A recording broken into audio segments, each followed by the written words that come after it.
우리에게 주신 하나님의 말씀은 사도행전 8장 4절부터 25절까지 말씀입니다.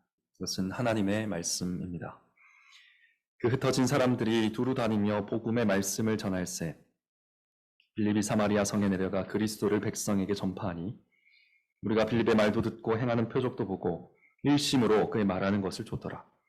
많은 사람에게 붙었던 더러운 귀신들이 크게 소리를 지르며 나가고 또 많은 중풍병자와 안진뱅이가 나으니 그 성에 큰 기쁨이 있더라. 그 성에 시몬이라 하는 사람이 전부터 있어 마술을 행하여 사마리아 백성을 놀라게 하며 자칭 큰 자라 하니 낮은 사람부터 높은 사람까지 다 청종하여 가로되 이 사람은 크다 일컫는 하나님의 능력이라 하더라. 오랫동안 그 마술에 놀랐으므로 저희가 청종하더니 빌립이 하나님 나라와 및 예수 그리스도의 이름에 관하여 전도함을 저희가 믿고 남녀가 다 세례를 받으니 시몬도 믿고 세례를 받은 후에 전심으로 빌립을 따라다니며 그 나타나는 표적과 그 능력을 보고 놀라니라.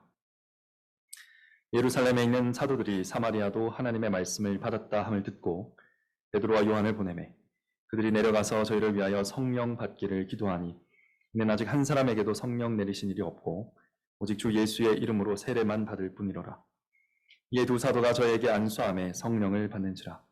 시몬이 사도들의 안수함으로 성령 받는 것을 보고 돈을 들여 가로되 이 권능을 내게도 주어 누구든지 내가 안수하는 사람은 성령을 받게 하여 주소서 하니 베드로가 가로되 내가 하나님의 선물을 돈 주고 살 줄로 생각하였으니 내 은과 내가 함께 망할지어다.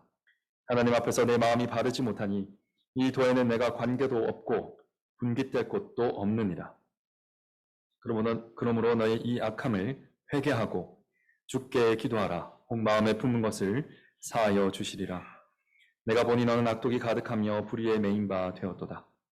시몬이 대답하여 가로되 나를 위하여 주께 기도하여 말한 것이 하나도 내게 임하지 말게 하소서 하니라.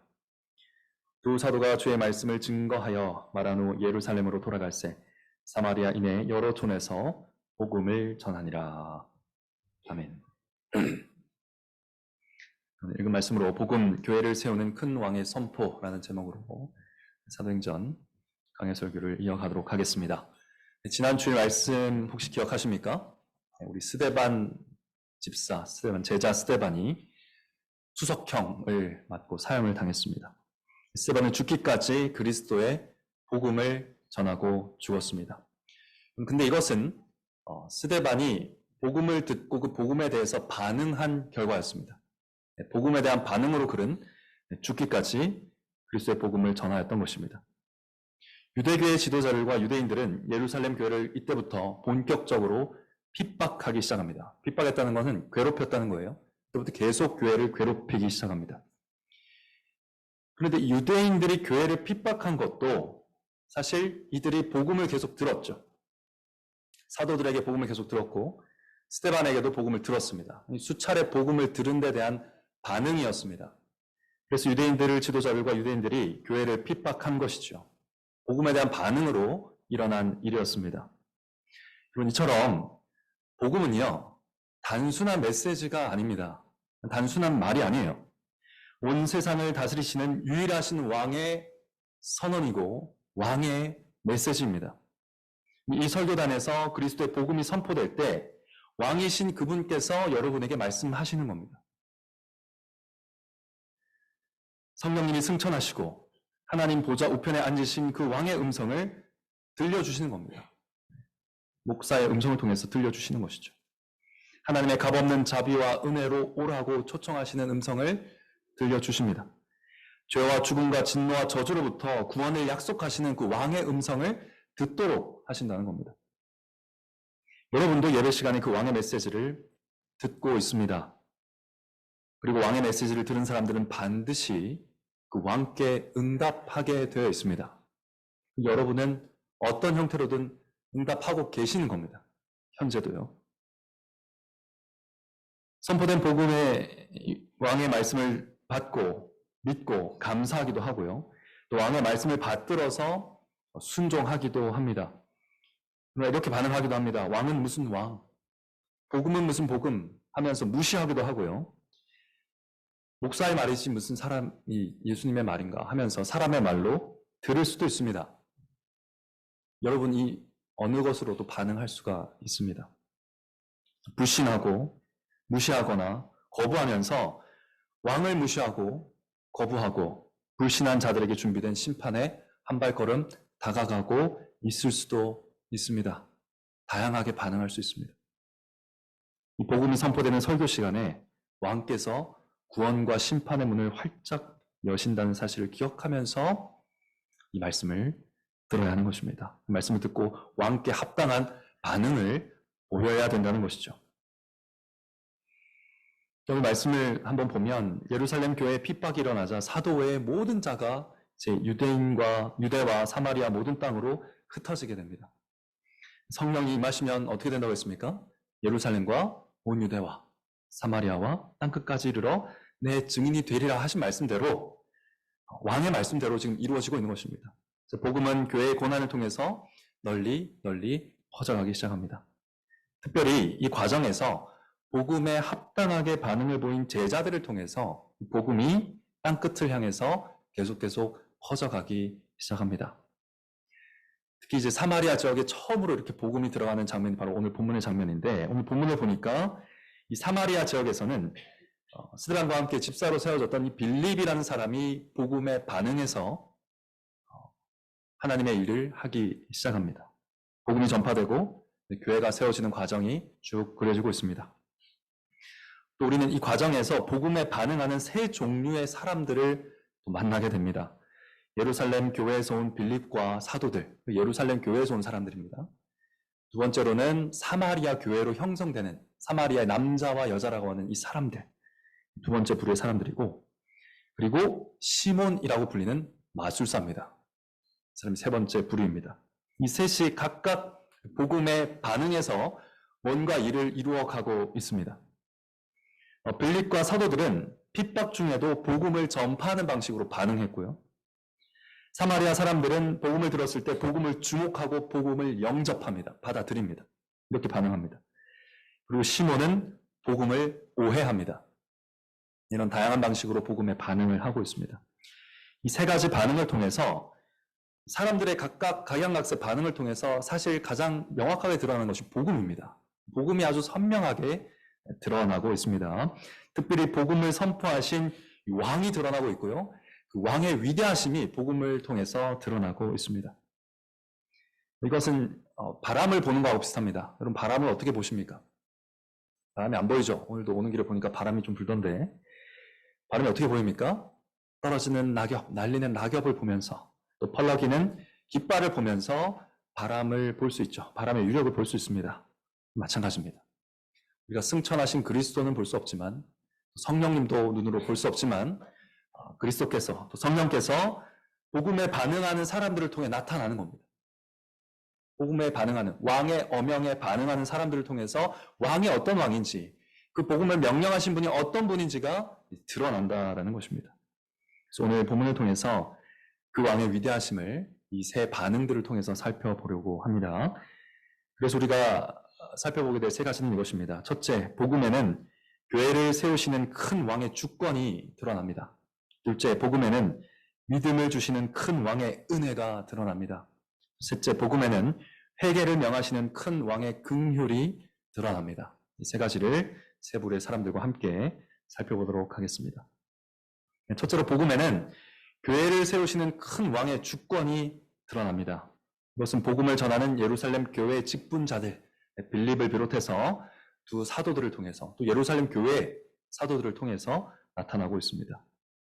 먼저 오늘 본문의 처음과 끝을 보면 이 본문 전체의 방향을 딱 정해놨습니다. 빌립을 비롯해서 사도들이 한결같이 무엇을 하고 있는가를 이야기하고 있는데요. 4절을 보면 뭐라고 합니까? 두루 다니며 뭐 했다? 복음의 말씀을 전했답니다. 복음 전파했다 라고 기록하고 있고요. 근데 25절도 보시면 어떻게 끝납니까? 사마리아인의 여러 촌에서 뭐 했다고 하죠? 복음을 전했다 하고 있습니다.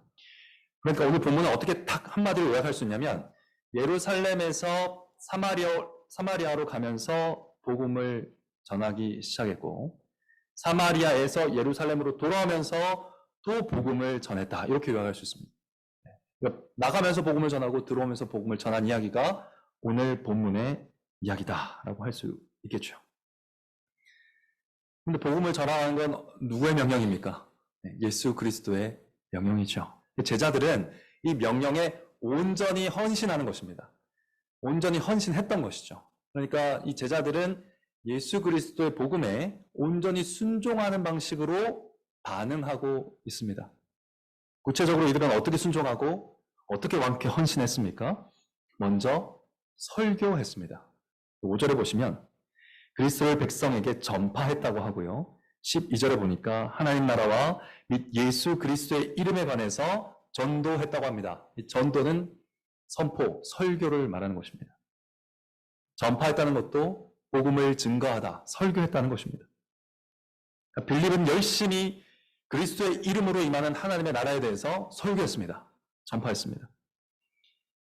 그리고 표적도 행했다고 하죠. 근데 표적의 주요 목적은 설교의 영광을 드러내는 것입니다. 어떤 표적들이었나 한번 보시면 7절에 나오고 있죠. 첫째, 더러운 귀신들이 소리를 지르며 떠나갔다고 합니다. 둘째, 많은 중풍병자와 안진뱅이들이 나았다고 합니다. 마비증이죠. 온몸이 굳어버리는 증상들이 나았다고 합니다.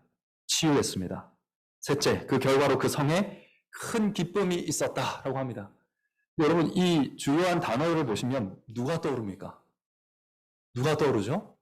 예수님이 떠오르죠. 예수님께서 공생의 사역 가운데서 하셨던 일들입니다. 사탄을 제압해서 마귀를 쫓아내시고 질병을 고치시면서 죽음의 문제를 해결해 나가셨던 그 예수 그리스도를 보여주는 표적이 나타나고 있는 것이죠. 결국 지금 빌립이 전하고 있는 누구를? 예수 그리스도를 가리키는 표적이 지금 일어나고 있었던 것입니다. 그러니까 6절에 이 사람들이 표적이나 놀라운 일들에 주목할 만한데 무엇에 주목합니까? 일심으로 빌립이 말한 것, 빌립이 말한 것, 빌립이 설교한 것. 빌립이 설교한 게 뭡니까? 설교로 선포한 예수 그리스도죠. 그리스도께 주목하고 그리스도를 쫓았다라고 합니다. 쫓았다는 것은 주목했다는 거예요. 주목했다는 것은 삶의 방향을 틀어서 믿었다는 얘기입니다. 그러니까 사람들이 그리스도께 주목하고 회개해서 삶의 방향을 틀어서 그를 믿을 수 있도록 빌립은 오직 예수 그리스도만을 설교했던 것입니다. 뿐만 아니라 12절을 보니까 세례를 주었다고 하죠. 아버지와 아들과 성령의 이름으로 세례를 베풀라 하신 분은 누구십니까? 예수 그리스도십니다. 또한 복음에 대한 빌립의 반응이었습니다. 세례를 주면서 교회를 세우고 있는 것이죠. 이처럼 사마리아가 예수님의 말씀을 받았다라는 소식이 예루살렘 교회에 금세 들어오게 됩니다. 요청하지도 않았는데 예루살렘 교회는 베드로와 요한을 파송합니다. 이것은 너무 당연한 것처럼 생각할 수 있지만 유대인과 사마리아 사람들의 적대 관계를 여러분이 어느 정도 아실 겁니다. 그걸 생각하면 청하지도 않았는데 이들이 자발적으로 사도들을 파송한 것 굉장히 파격적인 일입니다. 우리가 응당 가야 될 일인 줄 알고 두 사도를 보내고 두 사도가 갑니다. 가서 뭐 합니까? 사마리아 교회가 성령을 받기를 기도하지요. 자, 여기서 한 가지 오해하면 안 될 것이 있습니다. 분명히 12절에 보면 이들이 예수님 믿었다고 했습니다. 세례도 받았다고 했습니다. 그런데 지금 세례로는 부족해서 성령 세례를 받는 것이냐? 이렇게 설명하는 많은 교회들이 있기 때문에 설명을 드립니다. 그렇지 않다는 거예요. 성령 세례를 말하는 게 아닙니다. 여러분, 성령님이 아니면 예수님을 주님이라고 시인할 수가 없습니다. 그러니까 예수님을 믿었다라는 표현이 나올 수가 없습니다. 성령님께서 예수를 주라 시인하게 하십니다. 믿게 하시죠. 성령님이 그 가운데서 역사하신 겁니다. 그러니까 세례도 받았던 것이죠. 그러면 16절에 이 분명한 기록은 뭡니까? 아직 한 사람에게도 성령이 내리신 일이 없다. 이게 무슨 말일까? 왜 사도들이 따로 와서 안수하면서 성령이 임하기를 기도한 걸까? 우리는 이 구속 역사 속에서 오늘 이 장면이 가지는 의미를 좀 알아야 됩니다. 아주 특별한 일이 일어나고 있는 거죠. 이 날을 어떤 학자는 사마리아의 오순절로 부릅니다. 예루살렘에 오순절이 있었죠. 성령이 임한 오순절이 있었죠. 그런데 오늘 이 사건은 바로 사마리아 지역에 일어나고 있는 오순절 강림 사건이다. 성령 강림 사건이다. 이렇게 설명하는데 타당한 설명이라고 생각합니다. 즉 예루살렘에 세워진 교회와 똑같은 성령이 이 사마리아 교회에도 임하고 있다라는 것을 눈으로 볼 수 있도록 확인시켜 주신 거라는 것이죠. 아주 특별한 일이었다는 것입니다. 성령님께서 예루살렘에 임한 그대로 사마리아에도 임해서 예루살렘에 세워진 교회와 지금 사마리아에 세워진 교회가 굉장히 다른 것처럼 보이고 구성원도 다르고, 그죠? 전혀 다른 교회처럼 보이지만 이 교회는 한 성령으로 세워진 한 교회다. 한 머리 그리스도를 두고 있는 공교회다라는 것을 보여주기 위해서 두 증인, 사도를 보내고 그 사도의 안수함을 통해서 눈으로 볼 수 있는 방식으로 성령이 임하였던 것입니다. 그런 뜻으로 이렇게 기록이 되어 있는 것이죠. 그러니까 아마도 오순절에 있었던 방언이나 아주 신비로운 기사들이 이날에도 일어났을 것으로 추측이 됩니다. 근데 구체적으로 어떤 방식으로 일어났는지는 이 누가의 관심은 아닙니다. 눈에 보이는 방식으로 임했다는 게 굉장히 중요한 내용인 것 같습니다. 분명한 것은 사마리아에 세워진 교회가 어떤 교회다? 예루살렘 교회와 똑같은 교회다. 공교회가 세워졌다. 하나의 거룩한 사도적 공교회가 세워졌다는 것을 확인시켜 주었다라는 것입니다.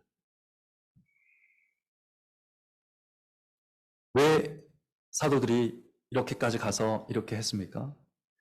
왕이신 그리스도께서 예루살렘 교회와 같은 똑같은 교회를 이 사마리아에 세우기 원하셨기 때문이죠. 왕의 어명에 따라 이들이 가서 왕의 명령에 복종해서 안수하였을 때 성령님이 오신 것이죠. 사도들은 그 명을 받들었을 뿐입니다. 순종해서 세웠을 뿐입니다.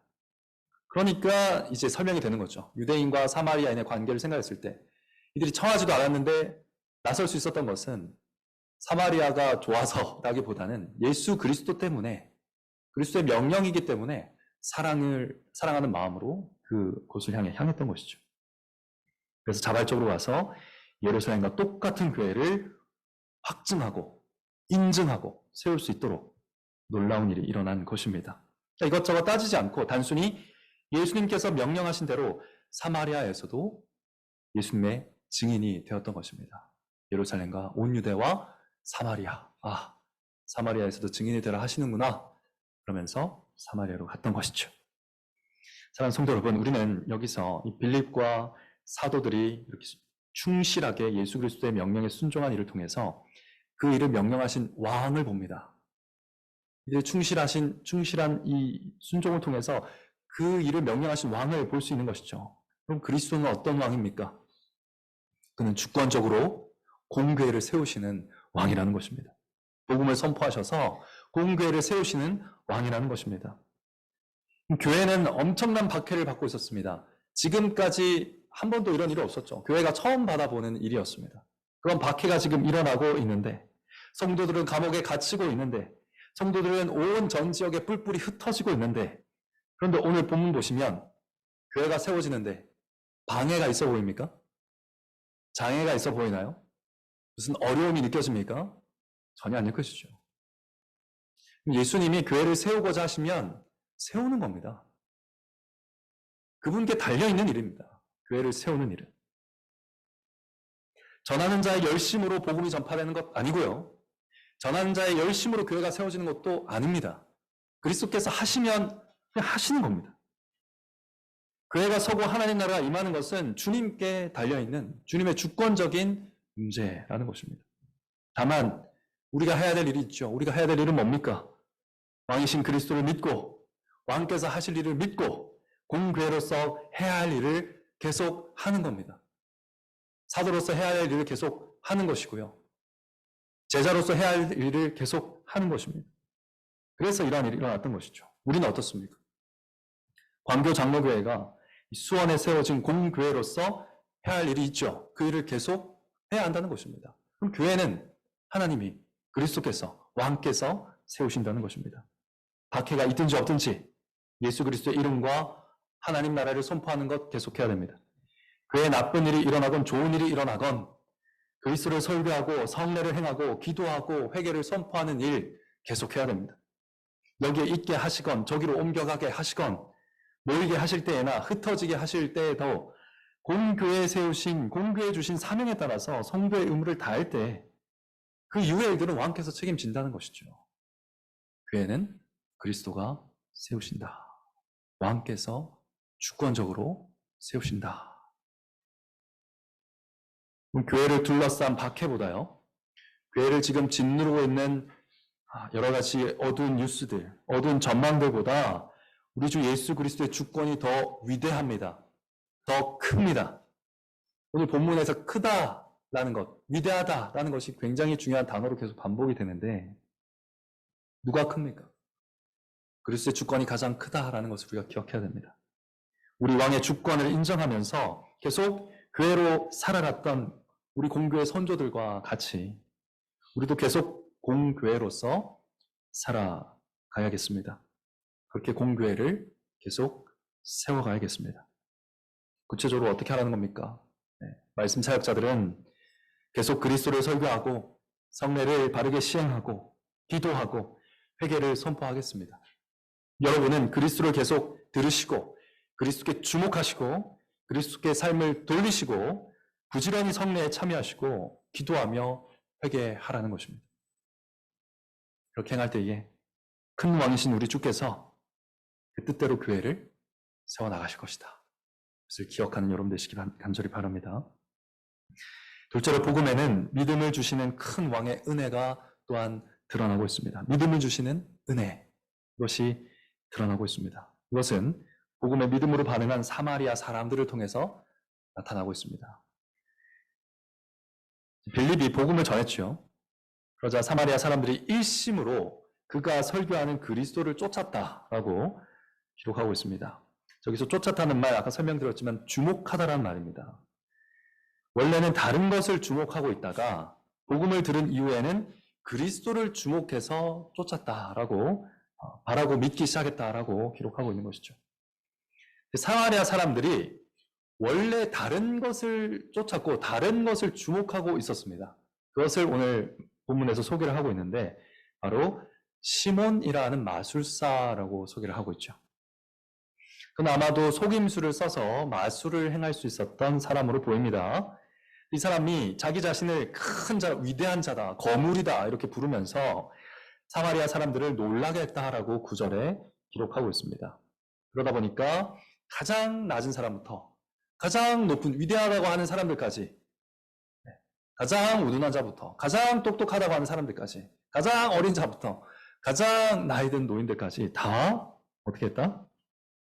그를 청종했다, 주목했다라고 기록을 하고 있습니다. 사람들이 그를 주목하여 이르기를 뭐라고 했습니까? 그는 큰 자다. 그가 말한 대로 참 거물이다. 위대한 자다. 그리고 그는 심지어 하나님의 능력이다라고 말하기도 했습니다. 근데 이 말을 이 시몬이라는 사람이 금하질 않아요. 즐기는 것 같습니다. 하나님의 영광이 자기에게 돌아오는 것을 굉장히 즐깁니다. 그랬던 사람이 바로 시몬입니다. 여러분, 이 사람이 어떤 사람 같습니까? 요즘으로 생각하자면 사이비가 바로 나오네요. 사이비 교주 같은 생각이 들죠. 그러니까 미신 토속 종교의 주교 행세를 하고 있었던 것입니다. 마술을 통해서 계속 마술을 보여주는 거예요. 신기하고 놀라운 마술들을 계속 보여주면서 자기에 대한 믿음을 만들어내는 겁니다. 그래서 미신적인 믿음을 만들어내고 오랜 시간 사람들의 눈과 귀를 계속 속여왔던 것이죠. 그러니까 11절에 오랫동안이라고 되어 있는데 이거 상당한 기간을 얘기하는 겁니다. 상당한 기간. 어떤 현상이 경험이 되고 그 경험이 믿음으로, 신념으로 굳어지기에 충분한 시간이 흘렀다 이 말입니다. 그럼 미신적인 신앙이 되는 것이죠. 그러면 아무리 이성적으로 허황된 것처럼 보이는 현상들도 이 설명을 받아들이지를 않습니다. 이 허황된 믿음이 무너지지가 않습니다. 이 허물어지기가 굉장히 힘듭니다. 이게 경험적 신앙이라고 하거든요. 자기 경험을 믿는 신앙입니다. 내가 해봤다. 내가 겪어봤다. 이런 사람 설득할 수 있습니까? 설득 못합니다. 내가 해봤는데, 나 아는데, 나 들어봤는데 하는 사람이 설득이 제일 힘든 사람입니다. 그게 신념이 되어 있거든요. 오랫동안 확인하고 재확인해서 믿음이 되어 있으면 그게 바뀌질 않습니다. 그러니까 경험이 분명한 오류인데도 불구하고 이 마술이고 엉뚱한 소리, 이 사람이 어떻게 하나님의 능력입니까? 그런데 그것을 판단하기 어려운, 너무 명백한 오류도 분간하기 어려운 상황이 되어 있다. 직접 경험한, 내가 직접 마술을 받고, 내가 직접 이 사람을 알고, 이 사람의 말을 내가 직접 들었고, 그런 것이 거짓에 완전히 물들게, 거짓에 대한 믿음이 온전히 단단해지게 만들었던 것입니다. 사기를 우리가 이렇게 당하는 것이고요. 이단에 속한 자들이 이렇게 넘어가는 것입니다. 자기 이성과 지혜로 자기 오류를 밝혀내는 것이 불가능한 상황이었다라고 설명하고 있습니다. 이게 무슨 말이냐면요. 사마리아 사람들은 자기 힘으로는 그리스도를 바라볼 수 없었다는 겁니다. 자기 지혜나 자기 이성으로는 그리스도를 도무지 바라볼 수 없는 상황에 있었던 사람들이다라고 설명을 덧붙이고 있는 것이죠. 그러니까 여기 이해가 됩니다. 사마리아 주민들 중에 왜 그렇게 악한 영에 들린 자들이 많았고 왜 그렇게 마비 증상에 시달리는 사람들이 많았겠습니까? 자기 힘으로 헤어날 수 없는 증상들이죠, 다. 악한 영에 휩싸이게 되면 자기 힘으로는 벗어날 수가 없습니다. 마비증 걸리면요, 자기 힘으로는 일어날 수가 없어요. 그러한 병들이 이 마을에, 이 도시에 왜 이렇게 많은 겁니까? 이들의 영적 상태를 잘 보여주는 증세들이 이 성 도처에 있었다는 것이죠. 자기 힘으로는 도무지 일어날 수 없는, 고쳐질 수 없는, 회복될 수 없는 구제불능의 상황. 이 상태에 빠져있던 사람들이 그렇게 많았다라는 것을 나타내고 있는 것이죠. 이것은 모든 죄인들의 비참함을 아주 단편적으로 보여주고 있습니다. 죄인은 자기 힘으로는, 자기 이성으로는, 자기 지혜로는 도무지 구원받을 수 없는 상태. 눈과 귀가 사탄의 속임수에 사로잡혀서 아무것도 할 수 없는 상태입니다. 이것이 죄인의 비참이죠. 그런데 오늘 본문 보면 이들이 어떻게 됐습니까? 시몬으로부터, 그 경험적 신앙으로부터 돌이켜서 주 예수 그리스도를 믿는 신앙으로 돌아섰다는 거예요. 시선이 옮겨졌다는 겁니다. 이게 뭡니까? 기적이죠.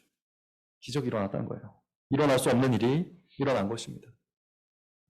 사탄으로부터 돌이켜서, 자기 경험적 신념으로부터 돌이켜서 일어나서 그리스도를 주목하고 그리스도를 믿고 세례를 받고 공교회의 일원이 되는 이 놀라운 기적이 일어났다라고 기록하고 있는 것이죠.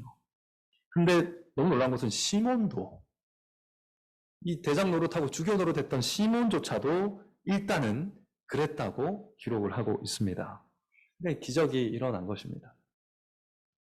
사랑하는 성도 여러분, 이것이 이 복음에 나타난 큰 왕의 은혜입니다. 능력입니다. 변할 수 없는 자들이 변하는 것, 성령을 보내셔서 믿음을 주시는 것, 이것이 바로 은혜이고 능력이죠. 가망 없던 자들이 살아나는 것, 고칠 수 없는 병이 고침받는 것, 죄로 죽은 자들이 다시 살아나는 것, 이 모든 것이 임금과 구주이신 예수 그리스도께서 주시는 선물이고 은혜라는 것입니다. 복음을 들을 때 주의 성령께서 깨닫게 해주셔야 깨닫는 거예요. 여러분 아무리 똑똑하셔도 제가 아무리 설교 쉽게 해도 안 들릴 말은 안 들립니다. 안 들릴 말은 안 들려요. 안 받아들여집니다. 안 받아들여집니다. 은혜가 필요해요. 성령님이 듣게 하셔야 됩니다. 자기 경험에 막혀서 말씀을 들을 수가 없어요. 아이 목사님 그렇게 말씀하시지만 제가 해봤는데요. 제가 다 겪어봤는데요. 안 되던데요. 여기 딱 막혀가지고 말씀이 안 들어갑니다. 복음이고 뭐고 들어가지 않습니다. 눈을 돌이킬 수가 없는 겁니다. 살던 대로 살게 됩니다. 시몬이 보면 이때부터 성도 행세를 했거든요. 그러니까 아주 신실한 성도 행세를 했다는 걸 이제 나중에 살펴볼 텐데 그런 성도로 살 수 있을 수 있습니다. 하나도 자기 신념이 바뀌지 않아요. 여전히 경험을 신앙하는데 겉으로는 세례받고 교회에 앉아있을 수 있다는 겁니다. 그런 지경에 이를 수 있습니다. 그런데 그런 마음에 믿음을 선물로 주시는 분이 바로 우리 왕 예수 그리스도십니다. 그래서 자기를 부인하고 자기 경험을 부인하고 돌이켜서 그리스도를 주시하고 그리스도를 주목하고 그리스도를 쫓아서 살 수 있는 삶이 선물로 주어진다. 생명을 얻게 하십니다.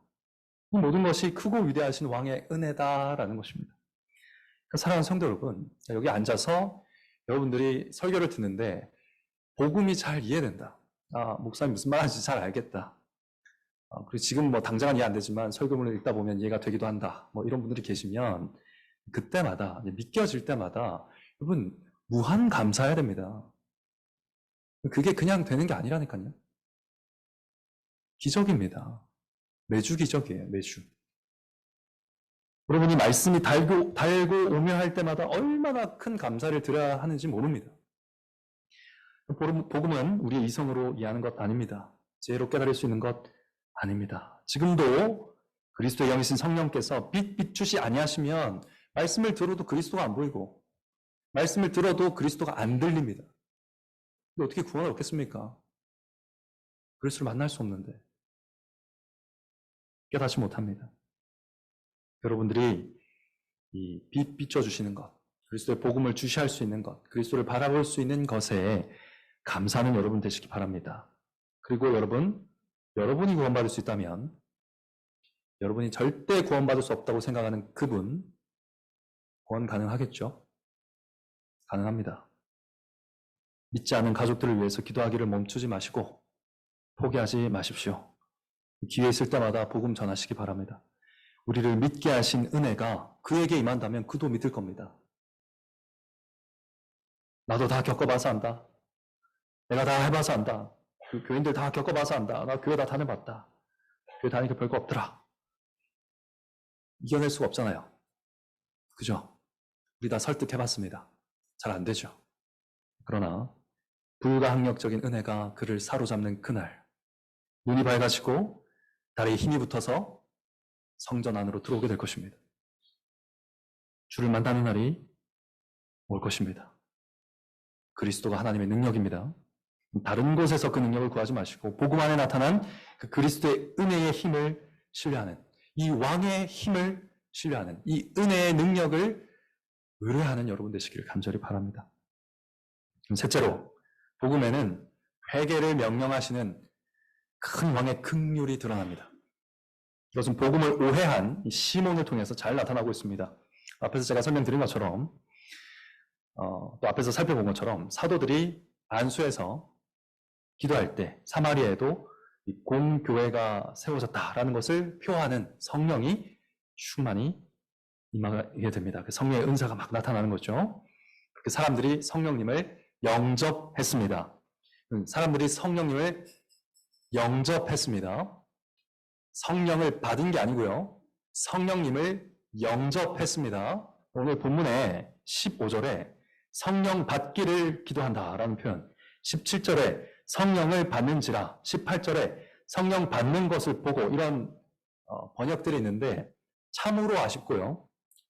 많은 사람들을 오해하게 만든 번역이 아닐까 생각합니다. 원어를 찾아보고 권위 있는 사전들을 찾아보면 다 영접하다로 번역하고 있습니다.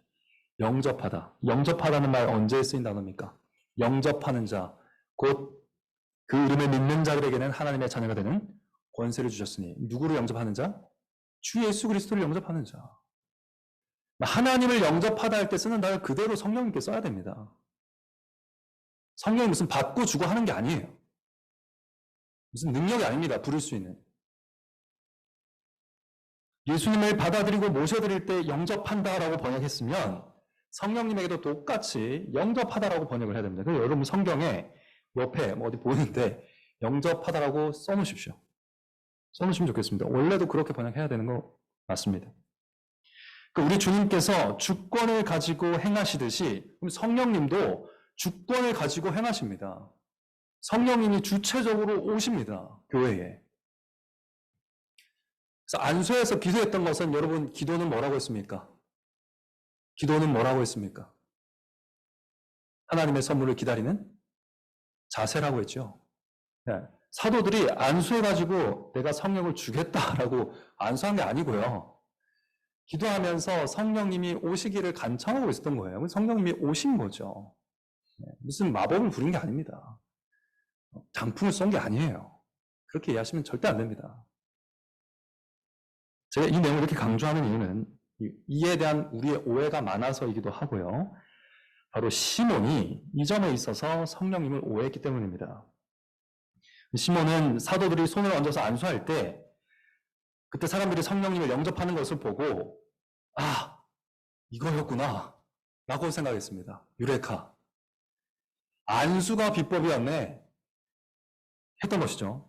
얼마 전으로 돌아가서 보면 시몬이 세례받은 이후에 어떻게 했다고 합니까?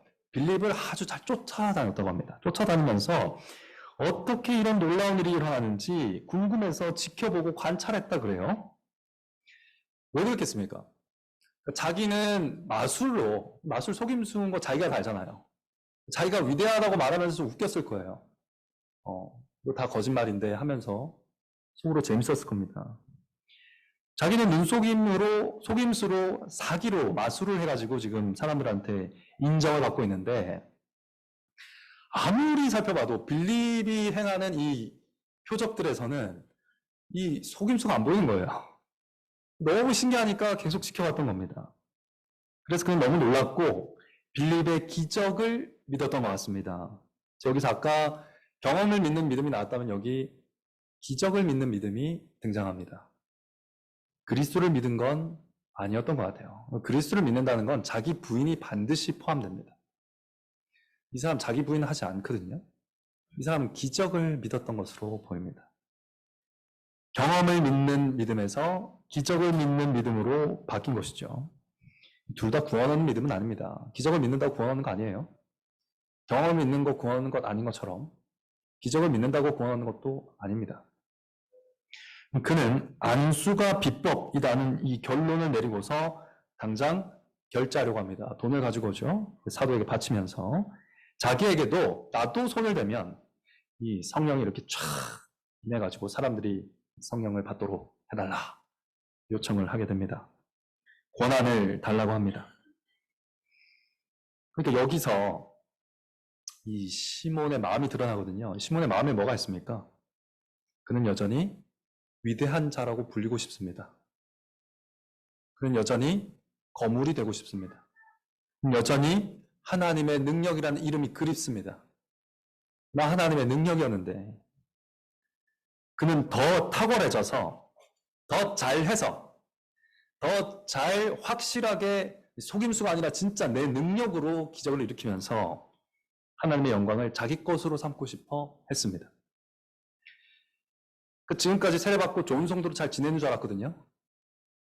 예수님 잘 믿고 세례받고 좋은 성도 맨날 빌립 따라다니면서 얼마나 잘했겠습니까? 그 신기한 걸 알아내려고. 근데 자기를 부인하지 못하는 위선, 자기를 부인하지 않는 숨겨진 마음이 이 사건으로 완전히 드러난 것이죠. 베드로가 근데 이에 대해서 20절에 뭐라고 합니까? 너의 은과 네가 함께 망할지어다. 내 은이 망할 때 너도 함께 망하기를 원하노라 이럽니다.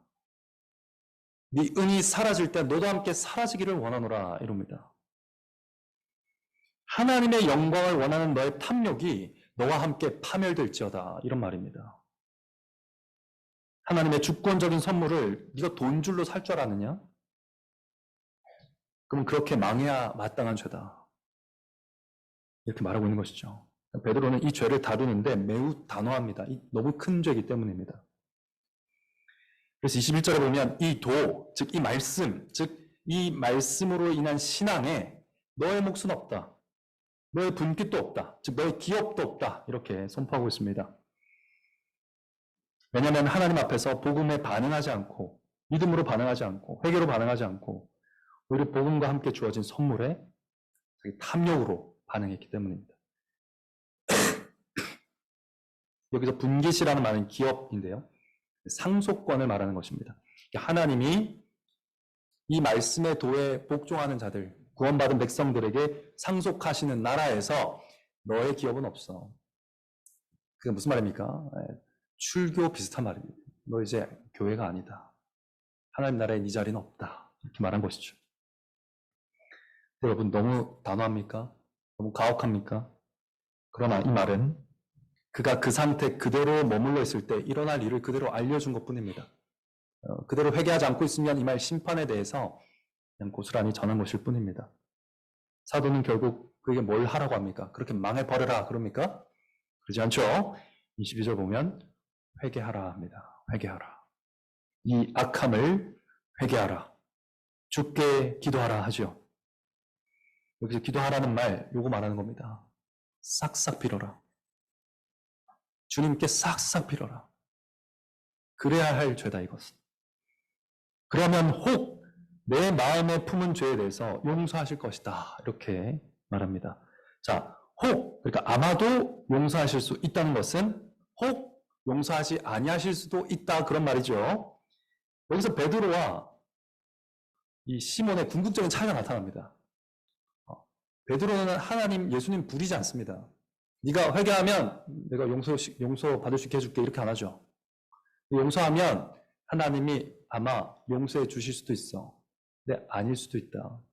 하나님의 뜻대로 하시는 거야. 주권이 하나님께 있다. 나의 권한이 아니다. 이렇게 말하고 있는 것입니다. 종된 자세가 분명히 드러나죠. 그렇게 주님께 용서의 주권을 분명하게 선포하고 있습니다. 동시에 이 회개하라는 선언에서 베드로는 예수님의 위대하신 긍휼을 드러내고 있습니다. 23절에서 너는 악독이 가득하며 불의에 매였기 때문에 회개하고 예수님께 비는 것, 그래서 예수님께 불쌍히 여김 받는 것 외에는 넌 소망이 없어 라고 얘기하고 있습니다. 이 마음으로부터 썩었다 이런 뜻입니다. 너는 악독이 가득하며 불의에 얽매였다. 이게 무슨 말이냐면 너는 쓴물이 나오는 쓸개다 이런 뜻이에요.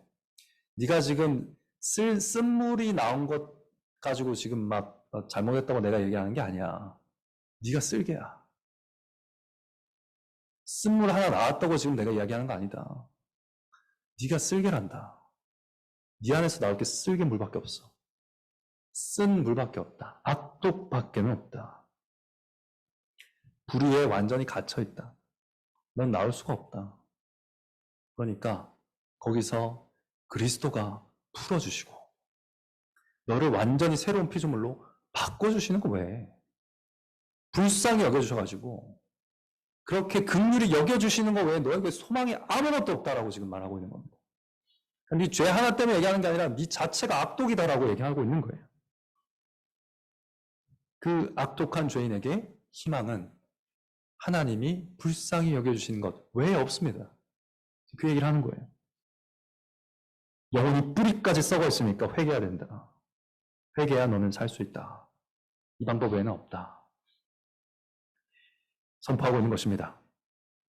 그런데 이 이야기 어떻게 끝나냐면 결국 베드로의 말처럼 끝나는 것처럼 보여요. 끝까지 시몬은 자기가 회개하진 않습니다. 그저 사도들에게 그 일이 좀 일어나지 않게 기도 좀 해주세요 그러죠. 왜 또 이러겠습니까? 여전히 사도들이 권한을 쥐고 있다고 여전히 생각하고 있습니다. 사도들이 이걸 했다 안 했다 할 수 있는 권한을 쥐고 있는 것처럼 지금 얘기하고 있거든요. 사도들이 하나님을 쥐락펴락할 수 있는 것처럼 여전히 생각하고 있습니다. 그래서 기도해달라고 부탁할 뿐 스스로 회개하지 않은 시몬 사람 나중에 회개했겠습니까? 안 했겠습니까? 어떤 학자는 회개했다 그러고요. 어떤 학자는 회개 안 했다 그럽니다. 뭐가 맞겠습니까? 이걸 오픈 엔딩이라 그러죠. 네, 알 수 없는 엔딩입니다. 네, 이렇게 끝나는 이유가 뭐겠어요, 근데? 왜 이렇게 끝날까요? 읽는 사람들로 하여금 너도 선택하라는 겁니다. 너도 회개해야 한다라고 선언하고 있고요. 아니면 너도 이렇게 망한다라고 선언하고 있는 겁니다. 만약 시몬이 그대로 회개하지 않았다면 그는 그의 은과 함께 멸망했겠죠. 그러나 그가 회개했다면 우리는 시몬을 하나님 나라에서 만나볼 것입니다.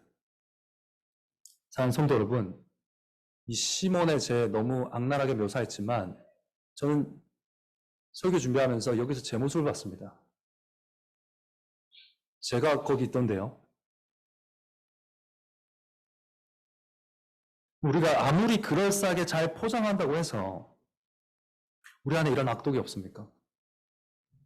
이런 쓰디쓴 쓸개가 없습니까? 우리 안에? 우리도 회개해야 됩니다. 여러분, 왜 탁월해지고 싶습니까? 왜 잘 살고 싶어요? 왜 더 잘하고 싶습니까? 왜 더 좋은 아빠가 되고 싶고, 왜 좋은 엄마가 되고 싶고, 왜 더 좋은 사람이 되고 싶고, 좋은 직장인, 더 좋은 봉급을 받는 사람, 좋은 성적, 왜 받고 싶습니까? 왜 그렇게 되고 싶습니까? 하나님의 영광을 찬송하기 위함입니까? 내 영광을 세상에 증명하기 위함입니까? 저는 설교를 왜 이렇게 열심히 준비할까요? 라는 질문 앞에 준비를 잘 못하겠더라고요. 아시는 분 아시겠지만 밤늦게까지 제가 왜 이렇게 설교 준비를 할까? 하나님의 영광을 위해서일까? 과연 그런가?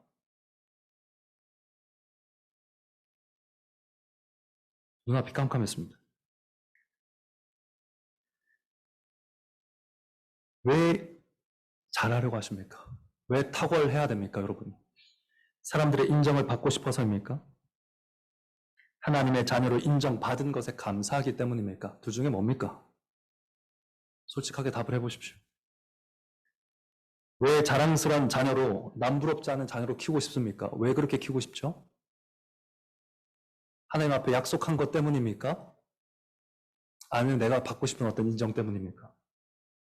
자녀 여러분, 왜 성적 올라야 됩니까?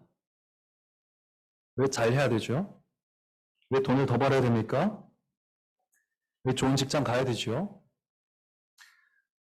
우리는 자칫 잘못하면 다 시몬처럼 합니다.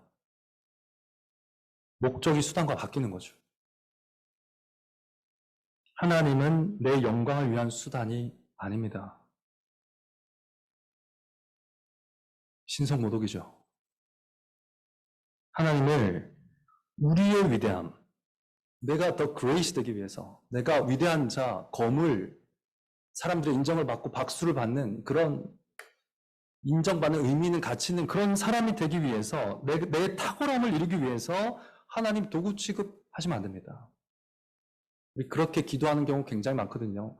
우리의 소원 안에 우상이 있습니다. 잘 들여다보셔야 됩니다. 잘 들여다보셔야 됩니다. 자기 소원을 잘 들여다보십시오. 내가 원망하는 것, 내가 기도하는 것,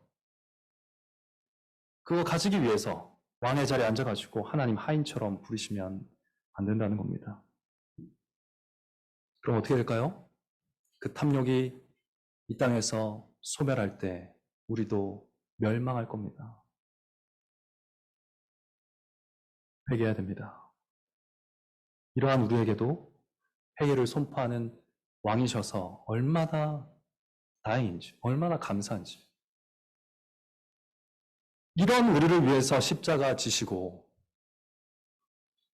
이럴 거 다 하셨잖아요. 그래서 이해가 안 돼요. 이럴 거 다 하시면서 십자가 지시고 그리고 뭘 하셨습니까? 아버지여 저희를 사하여 주옵소서 자기의 하는 것을 알지 못함이니이다.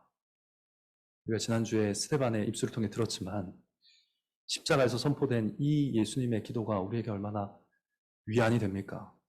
여러분 살아있으면 아직 기회는 있습니다. 생명 주실 때 회개하십시오. 언제 그만하실지 아무도 모릅니다. 그렇게 기도하신 저를 사하여 주옵소서 자기 하는 것을 알지 못함이니이다.